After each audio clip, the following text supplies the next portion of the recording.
আসসালামু আলাইকুম। Bangladeshi blogger মমিতু channel থেকে আমি মিতু বলছি। আপনাদের সবাইকে আমার ছোট্ট চ্যানেলে আরও একবার স্বাগত জানাই। যে যেখান থেকে আমার ভিডিওটা দেখছেন, আশা করছি আল্লাহর রহমতে সবাই ভালো আছেন, সুস্থ আছেন। আলহামদুলিল্লাহ, আমরাও সবাই ভালো আছি। আজকের ভিডিওটা আমি রাত থেকে শুরু করেছি, সন্ধ্যার পর থেকে।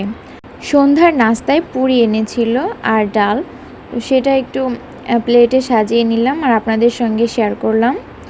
তো নাস্তা করার পরে কিছু সময় পরে চলে এসেছি তেল বানানোর জন্য। আমি একটা হেয়ার অয়েল বানাচ্ছি, আর এই তেলটা আমি আগে একবারও বানিয়েছি, তো ওটা শেষ হয়ে গিয়েছে আর কিছুটা আছে। আর হচ্ছে এটা অনেক করে বানাচ্ছি যাতে করে আমাদের ফ্যামিলির সবাই নিতে পারি।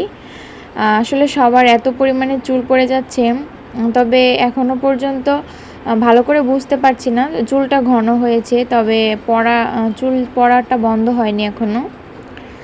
তো দেখি, এখন থেকে ভাবছি যে এই বানানো তেলটাই সবাই ব্যবহার করব, আর তার কারণেই বেশি করে তেল বানাচ্ছি। এখানে 2 কেজি তেল আছে, নারকেল তেল, একদম অরিজিনাল নারকেল তেল। তারপরে কাস্টর অয়েল দিয়েছি, আর এই তো পেঁয়াজ, রসুন, মেথি, কালো জিরা, মানে যা যা আর কি দরকার, হাতের কাছে যেগুলো পেয়েছি সব কিছুই দিয়েছি। তো আমার আজকের ভিডিওটা যদি আপনাদের কাছে কোনো অংশে একটু ভালো লেগে যায়, তো প্লিজ ভিডিওটিতে একটা লাইক দিতে ভুলবেন না। আর ভিডিওটা কেমন লাগলো অবশ্যই কমেন্ট করে জানিয়ে যাবেন।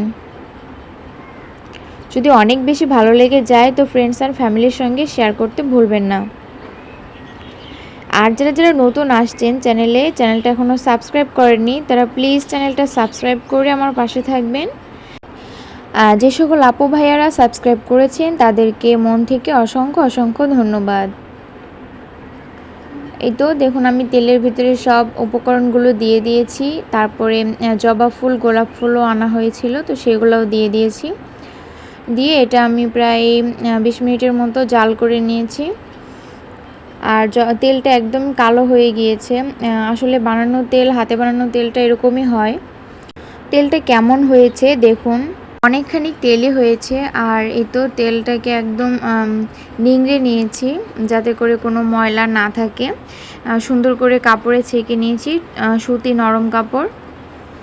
আর এই তো তেলটা এখন বোতলে নিয়ে নিয়েছি। তারপরে যখন আমরা মাথায় নিব তখন ছোট বোতলে বা তেলের যে বোতলগুলো আছে ওগুলাতে ঢেলে নিয়ে নিব।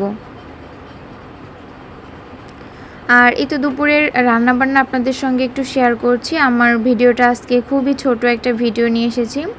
দুপুরে রান্নার জন্য মাছ ভেজে নিচ্ছি। মাছ দিয়ে পটল, আলু আর টমেটো দিয়ে একটা ঝোল রান্না করা হবে।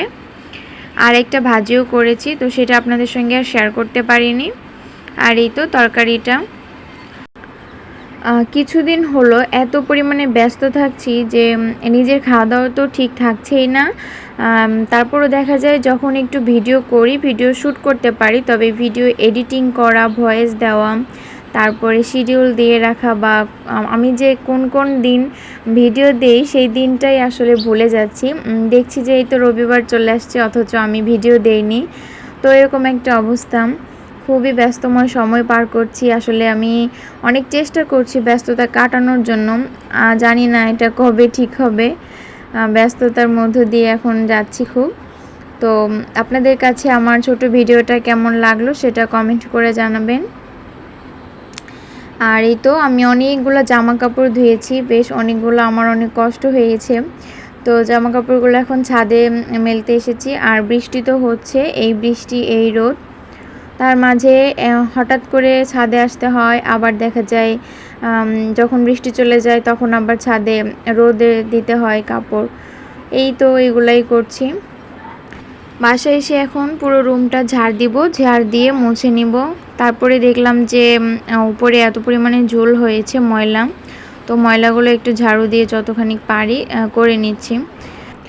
আর তারপরে আমি ঘরটা সুন্দর করে ঝাড় দিয়ে মুছে নিয়েছি। তো আমার আজকের ভিডিওটা এ পর্যন্তই। সবাই ভালো থাকবেন, সুস্থ থাকবেন। দেখা হবে পরবর্তী কোনো ভিডিওতে। সে পর্যন্ত সবাই ভালো থাকুন। আল্লাহ হাফেজ। আসসালামু আলাইকুম।